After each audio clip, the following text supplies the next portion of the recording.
আপা গো আপা, 1000 টাকার মাছ কিনলে এই জিনিসগুলো আবার হালাই দেন না তো কেন? এগুলো হালাই দিন না, আজকের পর ধরি এগুলো দিয়ে মজার মজার রান্না রাঁধতে পারবেন, বুঝছেন নি? আসসালামু আলাইকুম, welcome to Manoranjan news page থেকে জেসিকা ভিডিও। আজ আন্নাগো জেসি আপা আন্নাগো লাগে কি নিয়ে আইছে দেখেন, এই যে মাছের কাঁসা, চিনেন নি এগুলা? আপনারা তো বেকেই চিনেন, আপনারা সবাই কত বুদ্ধিমতী।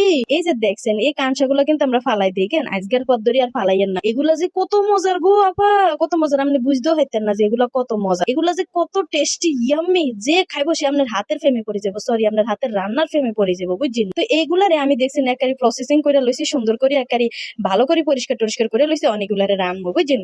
আমার ঘরে তো আমি বাইরে লইয়া গেছি এটা রান্দার পরে, বুঝছেন? আপা এতদিন হালাই দিতাম, ওনার হালাইতাম না, মা গো মা, এতদিন আমি বড় লোক যাইতে হইতাম, এগুলো হালাই দিয়ে যে কি ভুল করছি, বুঝছেন? আর হালাইতাম না, আর হালাইতাম না, মা গো বড় লোক হইতে হবে না, বুঝেন না? এর এক বাটি পেঁয়াজ লই লইবেন, পেঁয়াজ বেশি দিলে মজা বেশি হয়, বুঝছেন? এরপরে আদা বাটা লইছি, রসুন বাটা লইছি, এই আদা বাটা রসুন বাটাও কিন্তু কদ্দুর কদ্দুর দেন লাগবে, বুঝেন না? মাছ বলি কথা একটু গন্ধ কইব তো, বুঝেন না? কি আর হরে, বুঝছেন? কড়াইয়ের মধ্যে একারি সাদা তেল দিয়া দিব, বুঝছেন? খাঁটি সাদা তেল, সয়াবিন তেল দিয়া ভালো করে একারি গরম করিল। এরপরে এই যে কানসাই গুলো আছে, মাছের লেজা মেজা এটি আছে, বুঝছেন? এগুলার একানা হলুদ আর লবণ দিয়া, নুন দিয়া, বুঝছেন? শুধু লবণ আইয়া মুখ দিয়া কিত্তা মানি আঞ্চলিক ভাষা বুঝলে গেছি, কি আর নন ভুলি যাই শুধু। তারপরে এখানটারে মাখামাখি কইরা তেলের মধ্যে দিয়ে ভাইজিলাম, বুঝছেন? এই দেখছেন কত সুন্দর করে ভাইজি, একারি মসমসা করে ভাইজি, আর একানা হাত দিয়ে টিপি টুপি সাইন মসমসা হয়েছি না, একবারে যখন মসমস করবো তখন উঠাই লেবেন। এরপরে একারি করার মধ্যে এরকম সুন্দর সুন্দর হাত দিয়া, বুঝছেন? চুড়ি ফুল একারি সাইজ কুচি গুলো করার মধ্যে দিয়া দিই, তো না একটা ফিলিং আইবো যে মা গো আমি একজন ব্লগার মানুষ, ভিডিও করতে আসি। এরপরে ব্রাউন কালার আমনে পেঁয়াজ গুলারে ভাইজে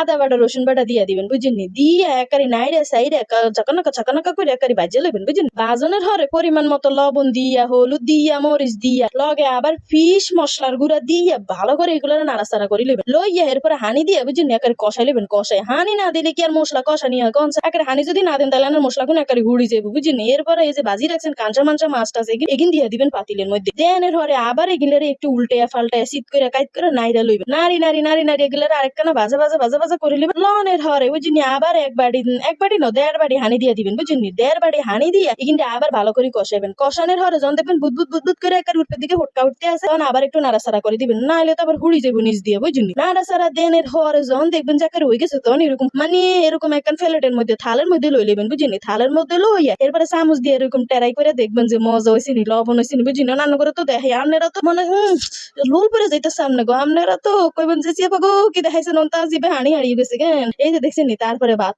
লইছি, লইয়া এরপরে এগুলো সে রাইনছি এখান দিয়ে একারি মাখামাখি করে খামো, বুঝছেন? এত সুন্দর গ্যারান বাইরেছে গো আপা গো, আপনারা তো একারি অবাক হয়ে যাবেন যে চিয়া কি দেখাইছে, বুঝছেন? তো এগুলো ট্রাই করেন, আজকের পদ্ধতি মাছ কেনার হরে এগিন হালাইয়েন না, এগিন হালাইয়া হুদা গরিবনের দরকার আছে, বড় লোক হয়ে যাবো আমরা, বুঝেন না? তো সবাই ভালো থাকেন, সুস্থ থাকেন, আর ভিডিও যদি ভালো লাগে এখানে লাইক কমেন্ট শেয়ারও করেন, ফেসবুকে ফলো দিন, আর আমার লগে থাকেন, ঠিক আছে?